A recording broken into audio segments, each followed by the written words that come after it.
Buenas tardes, empezamos la segunda sesión del Seminario Fidelo de este semestre con la ponencia de Ana Rosa López Rodríguez de la Universidad de Granada, que nos va a hablar de Two Senses of Expressive, Logic Between Inferences and Attitudes. Ana, tienes la palabra. Vale, muchas gracias, Antonio, muchas gracias al proyecto por la oportunidad de presentar esto. Me hace mucha ilusión ver el feedback que podáis darme. Esto es un tema en el que llevo trabajando unos meses. Sí, estamos grabando. A ver, voy a pasar. Bueno, lo que voy a presentar hoy, voy a presentar dos teorías distintas acerca del significado del vocabulario lógico. Son dos teorías que se enmarcan en la filosofía de la lógica y las dos se dan el calificativo de teoría expresivista. En concreto, y lo que voy a analizar es en qué sentido las dos teorías son expresivistas, qué diferencias presentan, las voy a comparar, voy a acabar optando por una de ellas. Y bueno, en concreto voy a centrar en dos trabajos recientes. En primer lugar, el libro de Incurvatis Slaughter de 2023, Reasoning with Attitude, y por otra parte, el último libro de Brandon, junto con Ulf Lovill, de 2024, Reasons for Logic, Logic for Reasons. Estas dos obras reflejan, voy a argumentar, las dos familias principales de expresivismo. En primer lugar, el libro de Brandon y de Lovill continúa la tradición que ya empezó el mismo Brandon en Making It Explicit, es la idea de partir de una semántica inferencialista, donde el contenido de los conceptos se determina por las relaciones inferenciales en las que aparece, y el vocabulario lógico tiene una función expresiva en el sentido de hacer explícitas esas relaciones inferenciales. La otra familia de teorías expresivistas surge en metaética y es la idea de que la contribución semántica de determinados conceptos, las oraciones en las que aparecen no expresan proposiciones, sino que expresan las actitudes de las hablantes.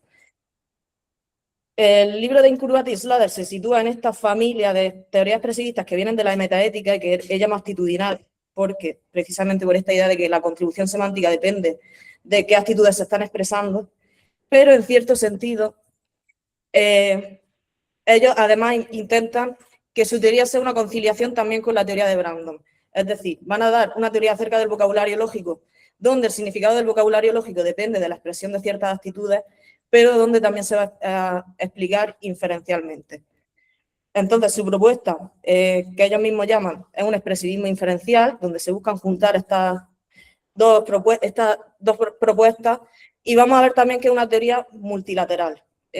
Multilateral aquí se opone a bilateralismo, mientras que la propuesta de Brandon se centra en actitudes o en actos como la aserción y el rechazo. Ellos defienden que para explicar la contribución semántica de determinado vocabulario, y en este caso el que nos interesa el vocabulario lógico, no hace falta introducir otro tipo de actitudes que van a jugar un papel en determinar cuál es el significado del vocabulario lógico, como la negación, como el condicional, etc.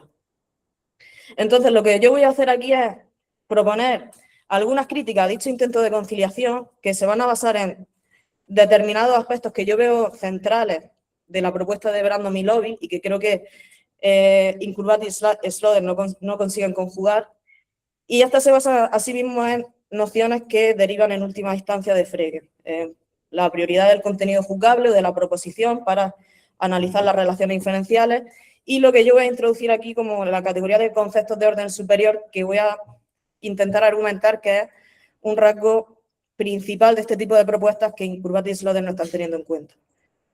Con ello, por tanto, quiero además iluminar en qué sentido el inferencialismo semántico de Brandon y de Lovill es una propuesta expresivista, porque voy a, digamos, igualar esta noción de expresivismo lógico en Brandon y en Lovill a la idea de que hay determinados conceptos que están en un orden superior. Y ahora voy a argumentar en qué sentido hay que entender esto.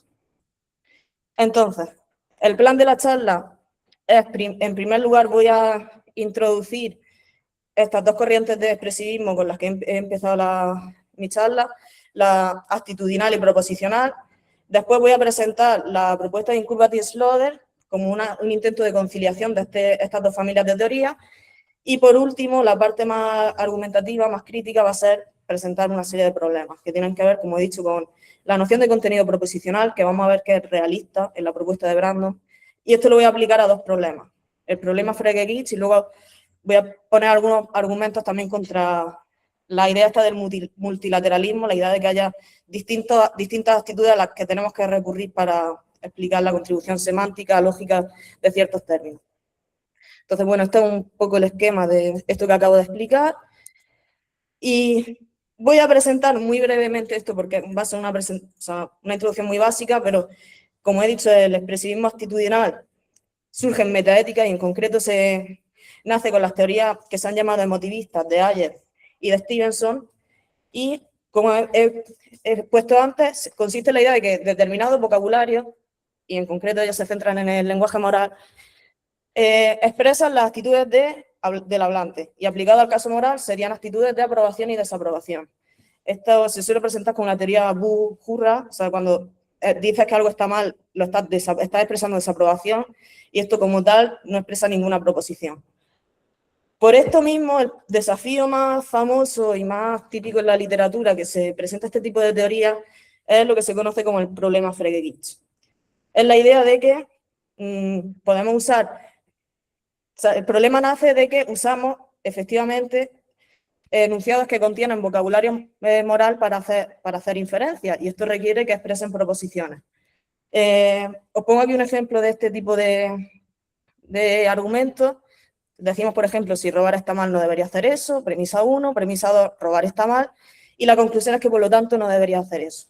Esto es un modus ponens de toda la vida, pero si el emotivismo tiene razón, las apariciones de robar está mal en la premisa 1 y en la 2 serían diferentes, porque en la 2 estaríamos expresando simplemente una actitud de desaprobación, lo cual no expresa una proposición para esta teoría, mientras que en la primera aparece como el antecedente de un condicional y por lo tanto tiene que ser un contenido proposicional para que eso signifique algo.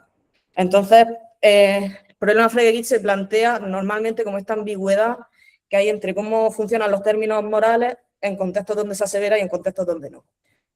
Lo que yo voy a argumentar aquí, siguiendo a María José, a lo que ella expone en ese artículo de 2019, es que el problema Frege-Gitz muestra que los enunciados morales o evaluativos en general y los descriptivos funcionan uniformemente en lo relativo al comportamiento inferencial. Es decir, que tanto unos como otros expresan proposiciones y que por eso ejemplos como el que yo pongo aquí son un modus ponens y no deberían presentar ningún problema para nuestra teoría semántica.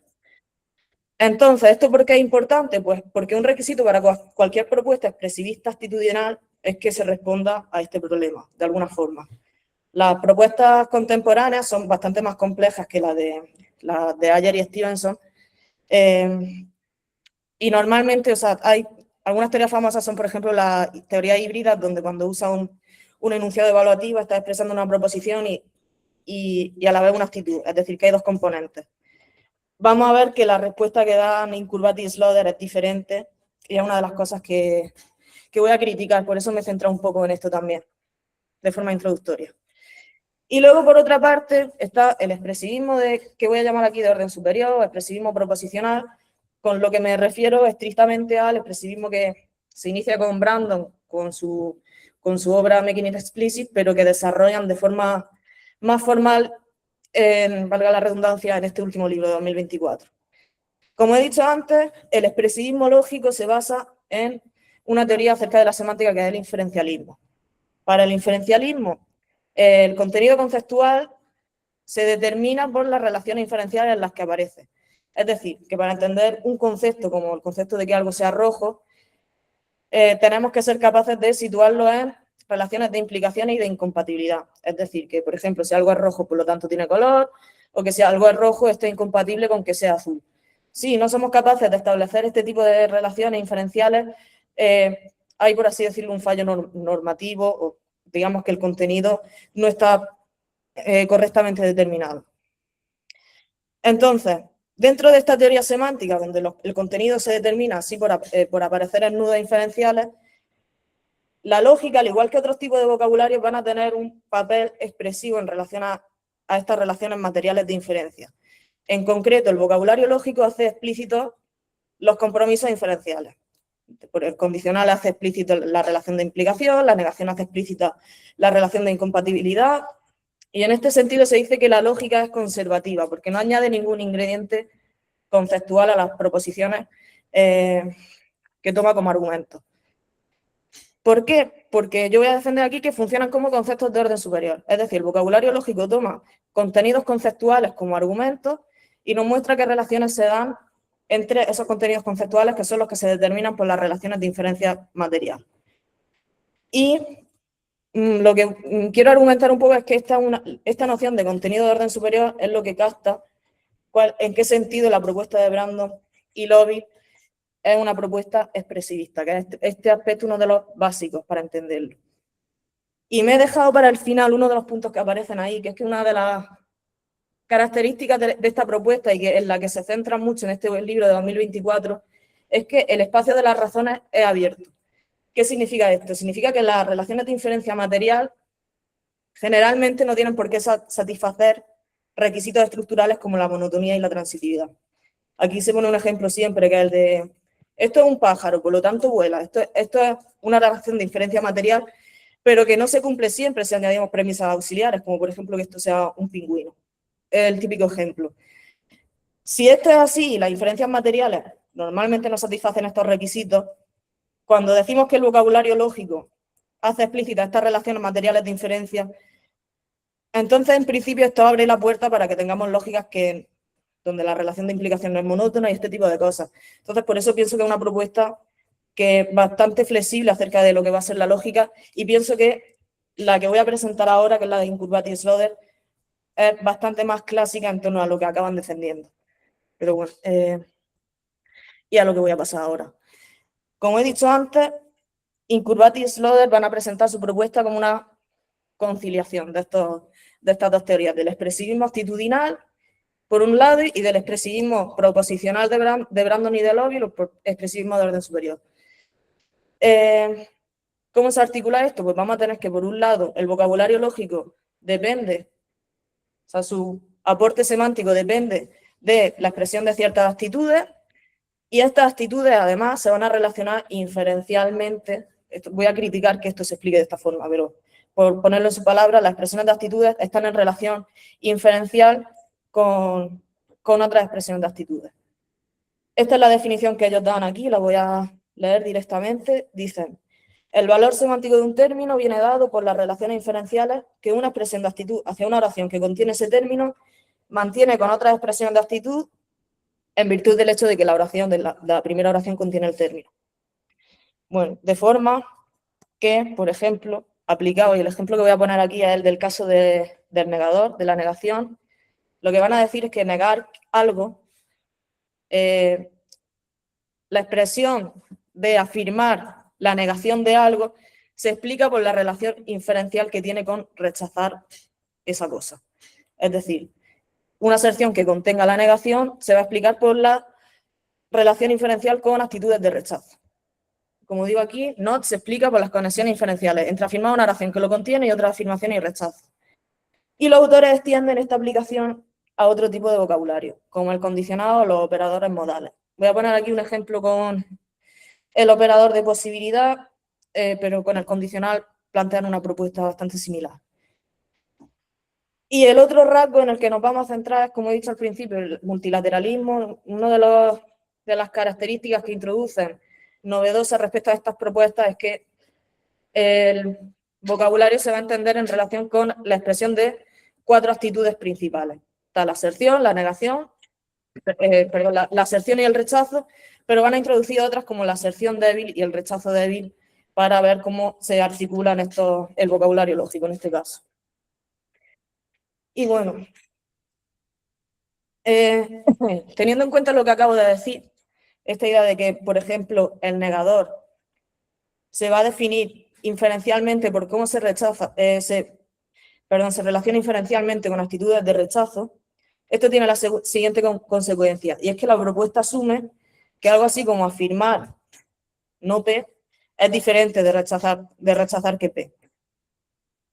Y esto, o sea, bueno, lo voy a explicar ahora. Esto lo convierte en vulnerable a una versión del Frege-Gitz, que es como ellos mismos la plantean, la reformulan en su libro, y es que, por ejemplo, en este ejemplo decimos, si el acusado no estaba en Berlín, entonces no cometió el asesinato. Y eso lo afirmamos, lo aseveramos. El problema viene con la segunda premisa, que es, me preguntan si el acusado estaba en Berlín y digo que no. Eso expresa una actitud de rechazo. Ahí el no es, para los autores, una expresión de la fuerza, de la fuerza y de la actitud que se está expresando en ese momento, pero como tal no es una negación. Y en 3, que sería la conclusión, ocurre lo mismo. Rechazamos que el acusado cometiera el asesinato, pero no estamos negando que lo hiciera. Porque tal y como ellos han explicado que funciona el negador, necesitamos que ese rechazo esté inferencialmente, o sea, la negación se va a relacionar inferencialmente con esa expresión de rechazo. Entonces, ¿qué pasa? Para que esto sea un caso de modus ponens, como hemos visto al principio, la segunda premisa tiene que ser la negación de la proposición de que el acusado estaba en Berlín. Es decir, el antecedente del condicional que aparece en la primera premisa. Lo que ellos van a defender, que, paréntesis, esto no ocurre por lo que acabo de decir de que la segunda premisa es simplemente una expresión de rechazo, pero no tiene un contenido que esté siendo negado. Entonces, lo que ellos proponen es que el argumento como tal no funciona como un modus ponens. Lo que necesitamos sería algo así como un paso inferencial que está implícito aquí, que relaciona la segunda premisa, que es la actitud de rechazo, con la negación de que el acusado estuviese en Berlín. Es decir, que la forma lógica del argumento es más compleja. Necesitamos un paso intermedio que relacione el rechazo con la negación. Yo voy a defender que esta respuesta es bastante contraintuitiva y voy a tirar de esta noción de conceptos de orden superior para dar una explicación alternativa a este caso, ¿vale? Pero, bueno, vale. Otro tipo de ejemplos, como he dicho, ellos hacen una propuesta multilateralista, donde parten de 4 actitudes primitivas a la hora de explicar el vocabulario lógico. Y como he dicho, las novedosas son el rechazo débil y la afirmación débil, que son respectivamente la suspensión de la aserción en el rechazo débil y la suspensión de la negación en la afirmación débil. Estas actitudes las introducen para dar cuenta de casos como los que expongo a continuación. Me preguntan, ¿en el caso que Homero escribió la Ilíada? Y digo, no. Pero ahí no se está rechazando, o sea, no se está diciendo que Homero no escribiera la Ilíada, sino que se está diciendo que Homero no existió. Es decir, no es un rechazo total, sino que se suspende el juicio, dicen ellos, es un rechazo débil. Y lo mismo en el caso de que, si me preguntan, ¿está ella en Granada? Y digo que no. No se está negando que ella esté en Granada, sino que se dice que no sobre la base de que puede estar en un sitio o en otro. Ellos dicen que esto no es un rechazo, sino que lo que estamos haciendo es no aseverar algo, pero no es un rechazo completo, como si sería decir que ella no está en Granada o que Homero no escribió la Ilíada. Y para eso, como digo, introducen una actitud nueva. Voy a argumentar que esta proliferación de actitudes es innecesaria y que podemos dar otra respuesta a estos ejemplos basándonos en cómo está funcionando la negación en estos casos. A eso llegaré al final, pero por exponer otro ejemplo, en el caso de los modales epistémicos pasa algo análogo. Aquí, si me dicen, ¿está ya en Granada? Y digo, quizás. Ellos van a entender que el quizás aquí es un marcador de fuerza, unembedable, no sabe cómo traducir esto, no incrustable, y que lo que está haciendo aquí es expresar la actitud de una aserción débil. No me abstengo de negar algo, pero no estoy ni negándolo completamente ni afirmándolo completamente. Y la importancia que tiene esta actitud y la razón por la que la introducen es para explicar luego el significado del operador de posibilidad. El significado del operador de posibilidad se va a explicar por cómo se relaciona inferencialmente con expresiones de aserción débil como quizás. Es decir, quizás es igual que no en el caso anterior un marcador de la fuerza, expresa la actitud y esto se relaciona inferencialmente con ciertos operadores, la posibilidad y la negación en el caso anterior. Vale, y aquí voy a entrar ya en la parte donde voy a introducir algunas críticas. Lo que yo voy a proponer es que esta teoría, el expresivismo inferencial, no proporciona realmente una conciliación entre las dos corrientes de expresivismo. El principal motivo que está un poco a la base de lo que voy a decir a continuación, ya con el argumento un poco más desarrollado, es que el expresivismo lógico en Brandon y en Lowy es una propuesta realista acerca de lo conceptual. Y esto es un tema que a mí se me hace un poco complejo explicarlo porque no quiero que se tenga la impresión de que la propuesta es representacionalista. pero lo que es la forma en la que Brandon y Lowell tratan las relaciones inferenciales es como relaciones que son objetivas y acerca de las cuales tenemos determinadas herramientas conceptuales para, digamos, que sacarlas a la luz, como es la lógica, como es la semántica inferencialista y como es el recurso a las actitudes pragmáticas y a cómo se relacionan normativamente. O sea, para ellos todo esto son formas distintas de reflejar unas relaciones racionales que ya están ahí, porque ellos son, como digo, tienen una noción realista acerca de lo conceptual, de forma que creo que como les pone Brandon en el libro de 19 sobre Hegel, que cito ahí, es que lo alético modal corre paralelo a lo normativo deóntico. Pero esas relaciones entre razones ya están ahí. Y son el metavocabulario pragmático junto con la lógica y la semántica inferencialista lo que nos permite sacarla a la luz. Entonces, esta teoría requiere que el contenido sea algo que es independiente de las actitudes de los hablantes y que sea aquello que es común a lo que los hablantes dicen y a cómo es el mundo. Reflejando un poco esta idea de Frege de que un hecho es un pensamiento que es verdadero. O sea, como ese contenido que es común. Y lo que digo aquí, bueno, realismo conceptual más conceptos de orden superior es como yo veo, o sea, las dos nociones básicas, los dos aspectos básicos de esta propuesta, y es la idea de que el vocabulario lógico expresa relaciones materiales de incompatibilidad e implicación. Lo que voy a argumentar en contra de Incurvati y Slaughter es que ellos, al explicar la semántica y la lógica en términos de las actitudes, acaban mezclando estos dos aspectos de forma que desaparecen, por así decirlo, las relaciones de materiales y desaparece también la noción de objetividad. Bueno. El argumento, como he dicho, ellos entienden que la contribución semántica de un término depende de las relaciones inferenciales entre expresiones de actitudes. Esta definición, tal y como la ponen ellos, se puede percibir como ambigua, porque la noción de expresión es ambigua entre el acto de expresar algo y el producto, que sería la proposición que se expresa. ¿Por qué esto es importante? O sea, voy a partir de las dos lecturas y voy a argumentar que tanto una como otra caen en problemas.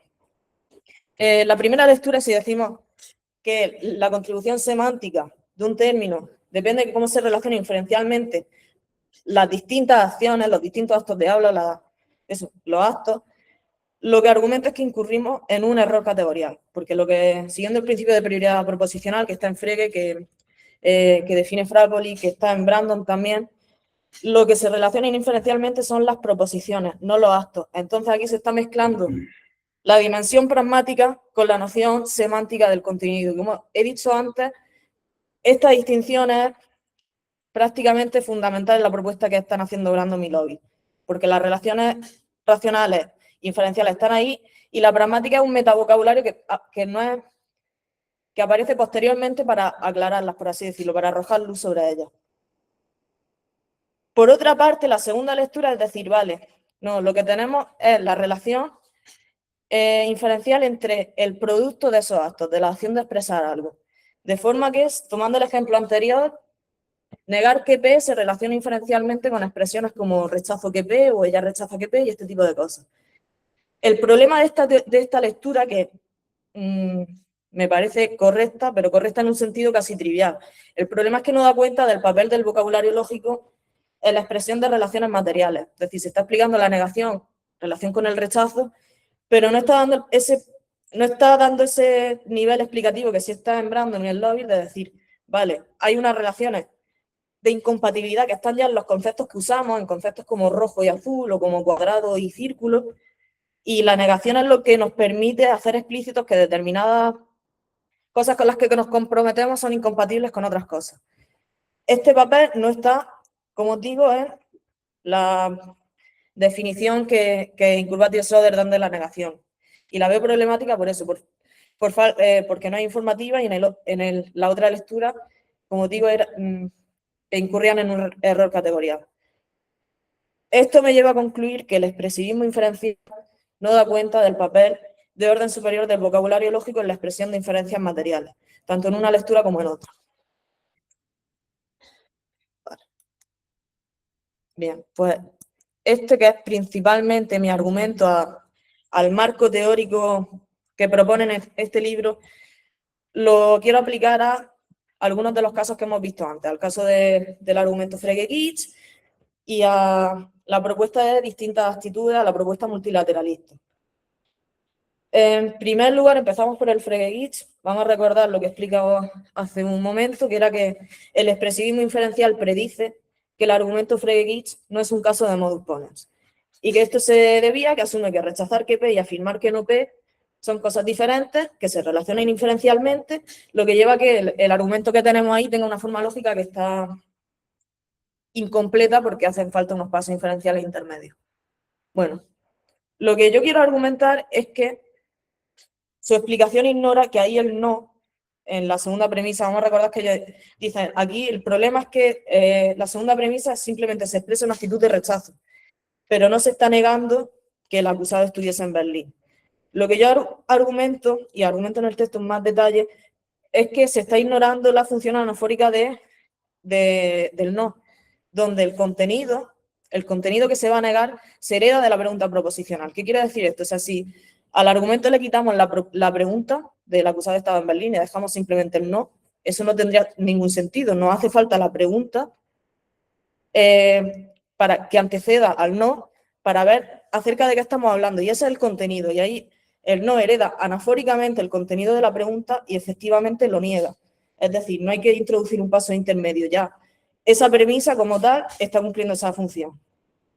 Entonces, digo que esto es una función de orden superior porque el no va a tomar como argumento una proposición, que es la proposición de que el acusado estaba en Berlín. Y desde esta explicación no hace falta introducir, como hacen ellos, pasos inferenciales intermedios, que me parece bastante contraintuitivo. Y luego, por otra parte, ya tirando a la propuesta multilateralista, también argumento en el texto que podemos tener una explicación más parsimoniosa y más correcta acerca de la función lógico-semántica de los conceptos que tenemos aquí, sin la necesidad de introducir actitudes nuevas, que ya con la aserción y el rechazo de toda la vida no sirve. Me voy a centrar en el ejemplo este de Homero. Como he explicado antes, aquí el problema que ellos veían es que la negación funciona de forma diferente a cómo funciona normalmente la negación.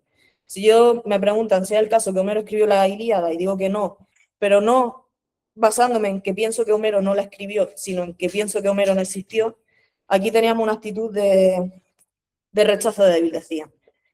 Bueno, pues lo que yo argumento aquí es que si entendemos... Bueno, mi respuesta depende también de otra cosa que voy a explicar ahora, pero si entendemos que la función del no es de orden superior, una de las características de este tipo de conceptos es que cuando aparecen junto a otros conceptos de orden superior, dan lugar a ambigüedades, porque dependiendo de qué operados tenga mayor alcance, vamos a leer una cosa u otra. Esto se ve claro en el texto de Russell sobre las descripciones y en el ejemplo este típico de el rey de Francia no es calvo, donde podemos decir que hay un rey de Francia que no es calvo, lo cual es falso, o que no es el caso que haya un rey de Francia que sea calvo, lo cual sería verdadero. Que tengamos una lectura u otra depende de a qué operador le estamos dando mayor alcance. Pues yo argumento que lo mismo es lo que ocurre en el ejemplo que ellos ponen, que no es que tengamos dos distintos tipos de actitudes o dos distintos tipos de rechazos, sino que lo que fundamenta una lectura u otra es dónde le estamos dando, a qué operador le estamos dando mayor alcance. Y lo que he dicho que requiere este argumento es que Homero se trate con una descripción definida, abreviada en el sentido de Russell. Pero entendido así, no hay ningún problema en explicar por qué la negación está funcionando de forma distinta. De forma que argumento que no es necesario introducir una nueva actitud para dar cuenta de este tipo de casos. Y de forma similar, y ya esto es argumentativamente lo último que voy a decir en la parte de la presentación, es que aplicarlo al ejemplo este del quizás. Como he dicho antes, está ella en Granada, quizás es un ejemplo que ellos usan para reflejar esta actitud nueva de aserción débil, desde la que van a explicar el significado del operador de posibilidad. Es decir, quizás expresa una actitud de aserción débil y es posible que se explica mediante relaciones inferenciales con expresiones de esa actitud. De forma similar, como he argumentado antes, cuando he hablado de cómo se heredan anafóricamente las preguntas, en el caso del argumento Frege-Gibbs, aquí lo que podemos entender es que quizás también hereda el contenido de la pregunta proposicional. Es decir, quizás ella esté engranada. De modo que esto no sería exactamente lo mismo que decir que es posible que ella esté engranada. Y en los dos casos, estos operadores están haciendo lo mismo. Estamos aseverando que bajo cierta especificación es verdad que ella está engranada. Entonces, es posible, quizás tienen la misma contribución, que consiste en especificar las circunstancias de evaluación del contenido. De nuevo, parece que no hace falta recurrir a una actitud distinta de la aserción, que ya con el aparataje conceptual lógico-semántico que nos da el expresivismo lógico, ya se pueden explicar este tipo de casos sin ningún tipo de problema. Y dicho esto, no sé si he ido muy rápido, ahora me diréis, pero ya concluyo. Lo que he intentado mostrar, he presentado la propuesta de Incurvati y Slaughter, donde los autores intentan ofrecer una conciliación entre dos tipos de expresivismo, el expresivismo de actitudes y el lógico de Brandon y Lowell. He hecho una lectura del expresivismo lógico de estos últimos, centrándome en el realismo conceptual y la idea de conceptos de orden superior, y lo que argumenta es que el inferencialismo expresivista de Incurvati y Slaughter confunde la dimensión del contenido con la dimensión pragmática de las actitudes, y como tal no acaba proporcionando una conciliación, y no da cuenta de cosas centrales para la propuesta de Brandon y Lowell, como el realismo conceptual o la objetividad de lo conceptual. Y bueno, ya con esto termino. Muchas gracias. Muchas gracias, Ana. Fue muy interesante la charla, muy informativa. Ahora tenemos tiempo para preguntas y ya tenemos manos levantadas. Un segundo que voy a abrir. Creo que la primera fue la de Juan Manuel.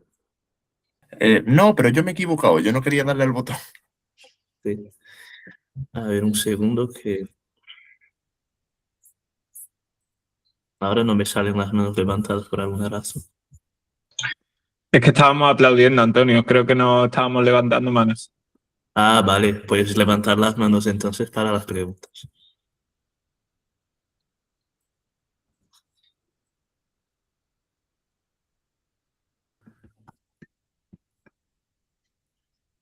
Tenemos José Andrés.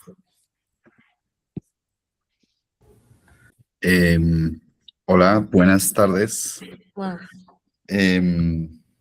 Bueno, pues primero muchas gracias por la exposición que me pareció muy clara. Yo tengo dos preguntas que básicamente se deben como a mi ignorancia de esta postura de Incurvati y Schroeder. La primera es si esta distinción entre expresivismo de actitudes y expresivismo inferencial es paralela o se relaciona en algún sentido con la distinción que en algún momento había hecho, ahora se me va el nombre de este otro filósofo,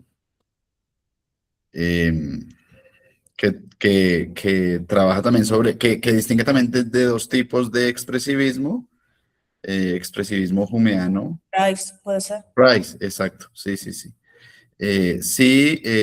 pues efectivamente es como una distinción paralela a esta, o si la clasificación tiene alguna diferenciación. Y la segunda, algo que me llamó la atención con esta idea de las actitudes más débiles y más fuertes, pues no sé, me llama la atención esta posición porque no sé si estos autores tienen como en cuenta la idea de que la debilidad y la fortaleza de una actitud pues es un asunto gradual. Y es decir, uno, digamos, no puede decir como aserción débil y aserción plena porque tendría que decir como que hay aserciones más débiles que otras o rechazos más débiles que otros, con lo cual no sé si al final tenemos una multiplicación de distintas actitudes o si ellos lo que hacen es tener como una actitud y algún tipo de dimensión de fuerza de la actitud o cosa por el estilo. Pues simplemente es una curiosidad y quería preguntártela al respecto. Muchas gracias. Muchas gracias por las preguntas. Pues sobre lo primero, sí, son distinciones paralelas. La de expresivismo actitudinal, que es a lo que Price llama el expresivismo humeano, con el expresivismo inferencial de Brandon. Es verdad que luego las propuestas que derivan de lo actitudinal o humeano contemporáneas son bastante más complejas que como yo la he presentado aquí, quizá incluso como las presentaba Price. Price se centra en Blackburn, por ejemplo, y que si yo recuerdo bien, pero sí son totalmente paralelas y o sea, igual que lo he presentado aquí como una conciliación entre lo actitudinal y lo inferencial, podría haber dicho entre lo humeano y lo brandomiano, por así decirlo. La propuesta que da Price es bastante diferente a la que proponen Incurvati y Slaughter, por otra parte, pero sí que es verdad que esa distinción es análoga completamente. Y sobre lo que me dices de la gradación de las actitudes, es que con eso estoy completamente de acuerdo. O sea, es que creo que si te comprometes con que hay débil y fuerte, al final va a necesitar que haya intermedio también, y luego el de la mitad, por así decirlo, ¿sabes? Entonces sí es un problema.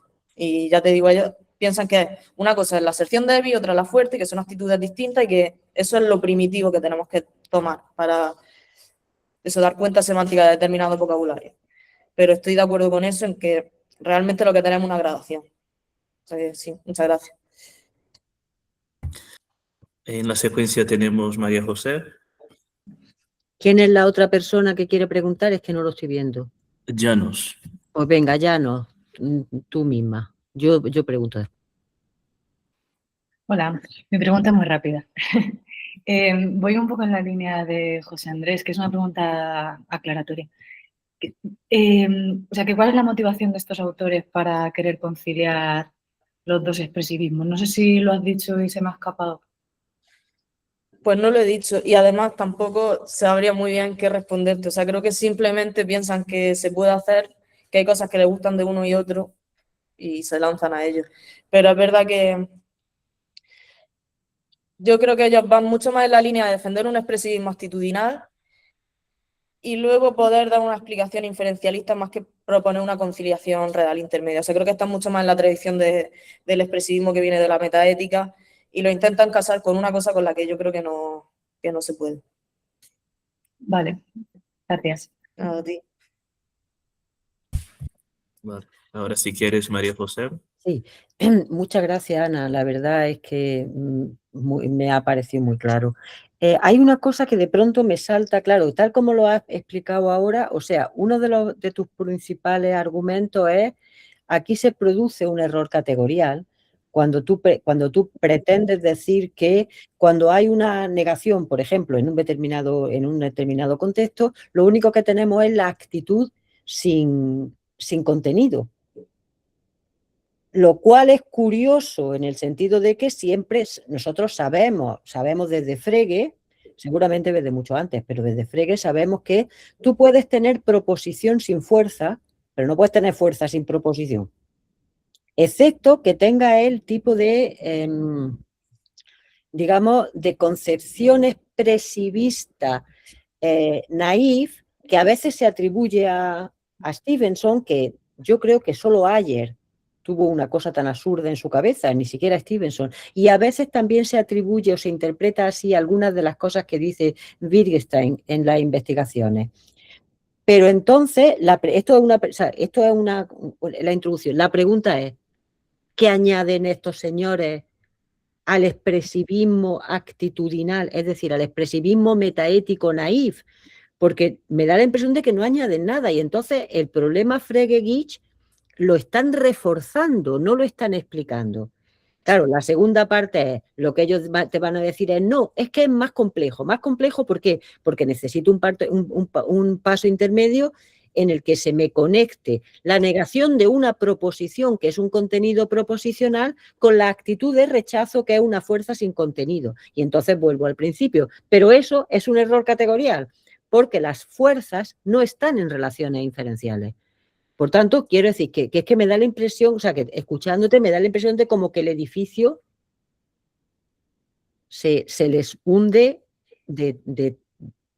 por todos los lados, ¿no? ¿Cómo ves esto? No sé si a lo mejor me lo he entendido regular. No, no, sí. Vamos, por cómo lo has explicado es tal y como lo veo yo. Bueno, por una parte, lo de expresivismo naif, es que pienso que quizás es que ni siquiera ayer tenía un expresivismo tan ingenuo. O sea, Probablemente no. lo que me suena, lo que me quiere sonar es que para ayer sí que es verdad que hay expresiones que son simplemente expresiones de actitud, pero que muchas evaluativas también expresan una proposición. Si yo te digo, está mal que robara ese coche, estoy expresando que robaste el coche como proposición. Luego es verdad que lo evaluativo es lo que le dan el papel actitudinal. ¿Qué pasa con ellos? O sea, ellos defienden literalmente, o sea, he dicho que hay dos lecturas, la del acto y la del resultado del acto, pero esto quizás es incluso caritativo además, porque por cómo los leo es que creo que están diciendo literalmente que lo que se está relacionando inferencialmente son siempre los actos, las actitudes, las acciones. Y en ese caso, si tú dices que es una acción diferente rechazar algo, de afirmar la negación de algo, pues te acabas eso dándole más fuerza al Frege y sí, totalmente. Pero ya te digo, y esto además es el mismo esquema de explicación también para el condicional. O sea, dicen, vale, está la afirmación de un condicional y luego el acto de habla condicional como algo que tienes que introducir ahí. O sea, que es simplemente ir multiplicando tanto las acciones como eso. Sí, no sé si te respondo de alguna forma, vamos, esto. Perfectamente. No, ya, vamos. ¿Hay más preguntas, Antonio? De momento no. Ahora hay una. Perfecto, no, lo decía porque si no podemos seguir hablando, pero si hay otra pregunta. No, seguir. No, quiero decir que la cuestión es que me parece la cosa muy elaborada, pero que cuando rasca un poco es que el expresivismo clásico metaético más ingenuo, que yo se lo atribuyo a Ayer porque creo que solamente lo he leído así en el libro de Ayer, pero que por supuesto Stevenson no tiene. Por ejemplo, si tú me dices además que Ayer tampoco, pues seguramente, porque es absurdo. Pero ya está. No, y entonces te voy a hacer un par de sugerencias, por eso digo que no tiene ninguna importancia, pero dices lo del que la lógica es conservativa. Conservadora. He dicho conservativa hablando. Eso es de los nervios. Has dicho y lo has escrito, conservadora. Y luego, cuando has dicho que el no en esa segunda premisa es anafórico, la respuesta es sí, es anafórico, pero la explicación es porque el no es una prooración, pero que eso está en Ramsey y en Frege, con lo cual ya digo que no hay nada nuevo bajo el sol, que a mí lo que me parece una pena es, o sea, este tipo de discusiones que muestran que digamos, no se entiende, bueno, no se conoce a Frege, no se conoce a Ramsey, no se conoce a Grice, por ejemplo, que a mí me parece una cosa fundamental. Y por tanto, lo que quiero decir simplemente es que tu argumento me parece muy sólido. Muchas gracias. Me he acordado ahora, en relación también con la pregunta de Llano y de lo que has dicho tú de que se complica mucho la vida. O sea, yo creo que esto es el resultado de, vale, queremos una propuesta expresivista en el sentido metaético de vamos a expresar actitudes, pero al mismo tiempo quieren dar una lectura, o sea, una definición inferencialista en términos de reglas de introducción, reglas de eliminación de los términos técnicos lógicos, y desarrollar desde ahí una propuesta lógica. Entonces, aquí es donde surge el problema, porque es que te saltas toda la parte de qué es el contenido, o sea, de Frege, qué es el contenido que va a entrar en las relaciones inferenciales. O sea, ese paso no está. Y nada, era simplemente por aclarar eso. ¿Tenemos más preguntas? Javier. Bueno, te pregunto por aquí.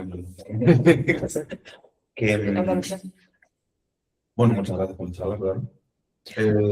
No le preguntes por ahí, Javier, acércate a la pantalla porque si no, no te oímos nosotros. Es que estoy con su micro. ¿Pero por qué no te has acercado tú? Ponte a su micro, pues ponte o pégate a ella o que te deje el micro. Pues ya está, sí, así es más gracioso también. Ella te oye, pero nosotros no. Vale. Que nada, era para preguntarte que igual que consideras que con la noción de alcance de la negación se explica lo que estos dos, lo que Mortadelo y Filemón explican como negación débil, si crees que hay una noción análoga que explique lo de afirmación débil que sea algo similar al alcance de la afirmación. ¿Qué sería? ¿Como el alcance de la barra del juicio o algo así, para explicar casos como lo que ellos hacen con el quizá, en el sentido de estoy de acuerdo con parte de lo que dices o creo que parte de lo que dices es así, pero no me comprometo con todo lo que has dicho? No, o sea, ahí en ese caso no veo que haya un problema de alcance. Lo que pasa es que la contribución semántica, lo que hace el concepto de posibilidad es, digamos, que establecer bajo qué condiciones tienes tú que evaluar lo que se está proponiendo. Es decir, o sea, cuando dices que es posible algo, dices que bajo cierta especificación, eso es el caso. Si dices que es necesario, pues que bajo toda especificación. Entonces, simplemente eso, no necesita una actitud distinta de la aserción. Lo que estás diciendo es bajo qué condiciones aseveraría algo, pero eso no es una actitud distinta. No sé si me explico. ¿Puedo añadir una cosa? Por supuesto. Claro. Digo, para contestarle a Javier, no lo que ha dicho Ana es perfecto, o sea, no tengo nada que decir a lo que ha dicho ella, pero digo, pensando así en general de cosas,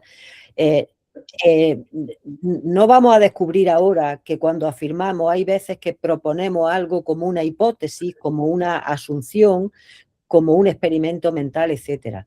Esto es más viejo que el andar para adelante, o sea, no hay que hacer ninguna actitud. Pero la idea que Ana ha explicado aquí, ¿no? O sea, con la posibilidad o lo que sea, bajo ciertas circunstancias, es la idea esta del operador de cambio de circunstancias, en el que la cosa es, da lo mismo cuáles sean el fundamento de tu aseveración, pero que cuando tú dices, supongamos que P es, y a partir de ahí ponte la cabeza en que P, el supongamos lo quitas, el supongamos es previo, entonces no hay una actitud distinta. Me explico, o sea que por supuesto que sí uno puede, digamos, tener matices a la hora de aceptar, pero cuando uno tiene matices, de nuevo, de verdad que esto es fregue y además es la conceptografía, ni siquiera es que es muy complicado.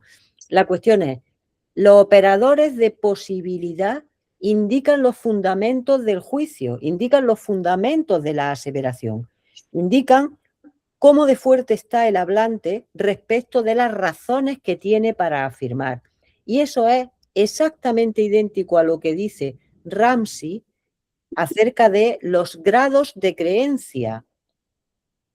La noción de grado de creencia o de distintas actitudes o de fundamentos de justificación son nociones epistemológicas. No son nociones ni semánticas ni lógicas. Por tanto, cuando nos metemos en semántica lógica, no hay ninguna necesidad, porque como ha dicho Ana, en mi opinión absolutamente correcto, no hay una actitud distinta. No hay una actitud distinta. Lo que hay distinto es lo que viene por debajo. Por cierto, también Grice. O sea, a mí me salen siempre los mismos nombres, pero es que a lo mejor por alguna razón son importantes. Por lo que sea. ¿Tenemos más preguntas, comentarios?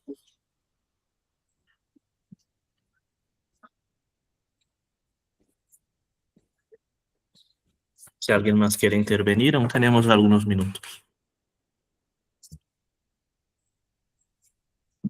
José Andrés. Bueno, yo otra vez, qué pena. Y otra vez una pregunta puramente aclaratoria. Esta propuesta únicamente, pues digamos, de ellos es hacia el vocabulario lógico, entiendo. Es decir, es un expresivismo lógico, pero no, es más... O sea, tratan también el vocabulario moral, o sea, lo extienden a más vocabulario. Ok, y todo bajo el mismo... Es decir, ¿estarían pensando en una especie de expresivismo global? No creo que necesariamente, creo que no. Bueno, no, me retracto. Creo que sí, porque la definición que dan al principio entiendo que se aplica a cualquier vocabulario, pero en los que ellos se centran son en los que ellos entienden que necesitan de la introducción de actitudes nuevas. Que van a decir que es la negación, los modales, el condicional, y al moral también la aplican. Es verdad que yo esa parte no la he trabajado tanto, entonces no sabría, pero sé que no se lo limitan al lógico exclusivamente. Ok, gracias. Ah. ¿Más preguntas o intervenciones? Ya, Ángela. Hola, buenas tardes. No sé si se me escucha bien. Sí. Sí, Bueno, sí. sí, ya veo que Sí. sí. Bueno, muchas gracias por tu propuesta. Muchas gracias por la presentación. También me resultó muy clara. Yo tengo una pregunta también en la línea de José Andrés aclaratoria y es la siguiente. Y más tiene que ver es con tu propuesta, más allá de la propuesta de los autores, de Brandon, bueno, como con tu propuesta en particular. Y es si para ti es necesaria hacer esta distinción entre esto que tú denominas la dimensión del contenido con la dimensión pragmática de las actitudes. Te lo pregunto porque, pues ahora o sea, he visto también varias propuestas, incluyendo, bueno, ahora mismo las de los mismos autores, pero bueno, te lo quiero preguntar es a ti puntualmente, de los mismos autores, de acuerdo con las cuales esta distinción cada vez es más problemática, como que vale la pena incluso desdibujarla y pensar que considerar el contenido sin esta dimensión pragmática y al revés es una cosa que resulta precisamente problemática, ¿no? Entonces, pensar como si para ti esa distinción es necesaria y qué tipo de distinción sería esa distinción. Si es una distinción más metodológica, o si es una distinción más, digamos, aquello que llamamos más analítica, o si definitivamente para ti debería separarse también una cosa de la otra, ¿no? También lo pensaba por eso y pues bueno, también hace un momento por una cosa que decía María José, ¿no? Y que considerar una cosa sin la otra, pues resultaba, o sea, la fuerza sin el contenido resultaba problemático. Entonces, como que siempre hay esa relación y bueno, me pregunto por eso, como qué tan necesaria es para ti esa distinción. Si es necesaria, bueno, puede que no, también. O sea, gracias por la pregunta, además la veo súper on point. O sea, sí que pienso en una distinción necesaria por lo que he argumentado de, al final, este tipo de propuestas son realistas acerca de lo conceptual, es decir, que entiendes que las relaciones inferenciales son objetivas en el sentido no de que, objetivas en el sentido de que son independientes de las actitudes que podemos tener en un momento u otro hacia esos contenidos. Pero es verdad que esto es una propuesta pragmatista también. Y, o sea, lo que yo entiendo es que todo contenido tiene que ser el contenido juzgable en el sentido fregeano, que tiene que ser contenido posible de un juicio, algo que tú puedas aseverar. Pero que qué actitud tengamos hacia un contenido u otro, ya sea de aserción, de rechazo, de simplemente considerarlo hipotéticamente, eso no altera el contenido proposicional de lo que estamos hablando. Entonces, te hace falta esa distinción, entiendo yo, para ver en qué sentido lo que decimos es objetivo, pero no es independiente, o sea, no es absolutamente independiente porque es verdad que para llegar a eso, que tiene que ser el contenido posible de un juicio, de una aserción, pero que qué actitud tengamos en un momento u otro no es lo que determina qué contenido es. Y en esta propuesta, en la de Incurvati y Slaughter, sí, precisamente dan ese tipo de explicación, que qué actitud tengamos va a afectar a lo que decimos. Bueno, no sé si me explica muy bien, pero es verdad que es prácticamente el punto central de lo que argumento. Y bueno, gracias por la pregunta. Muy bien, ¿tenemos más preguntas? Nos queda un momento de tiempo para hacer una consideración. Sí. Es que, quiero decir, Ángela, muy, muy importante lo que has preguntado y bueno, y creo que además Ana ha contestado perfectamente, pero hay un asunto que está por debajo y que no ha salido y que a lo mejor no es tan relevante, y es que cuando hablamos de pragmatismo y de actitudes, muchas veces, claro, como estos autores, tal como yo lo veo, Ana, tú me corriges, como estos autores, digamos, son herederos de las cuestiones metaéticas, están pensando aceptación y rechazo en el sentido moral, que luego no es moral, porque está engranada o no, pues eso no es moral, pero que digamos que esta es la metáfora. Pero cuando hablas de Brandon, por ejemplo, y Lovell, pero bueno, Brandon básicamente, a Brandon lo que le importa es el nivel deóntico normativo. Y entonces ya no estamos hablando de lo apoyo o no me apoyo en el sentido moral, o me gusta o no me gusta, sino me comprometo o no me comprometo. Entonces, si nos ponemos en la discusión brandomiana en serio, es verdad que los compromisos determinan el contenido. Que como dice Brandon muchas veces, la semántica tiene que responder ante la pragmática. Es decir, que lo que es prioritario es la pragmática. ¿Por qué? Porque los contenidos no son nada más que nudos de compromiso y por tanto no tienen extensión. Pero claro, esto, si en vez de hablar de compromiso y habilitaciones, hablas de aceptación o rechazo en sentido moral o pseudomoral, entonces este edificio se cae. ¿Me estoy explicando? Es decir, pero por eso la pregunta de Ángela es muy relevante.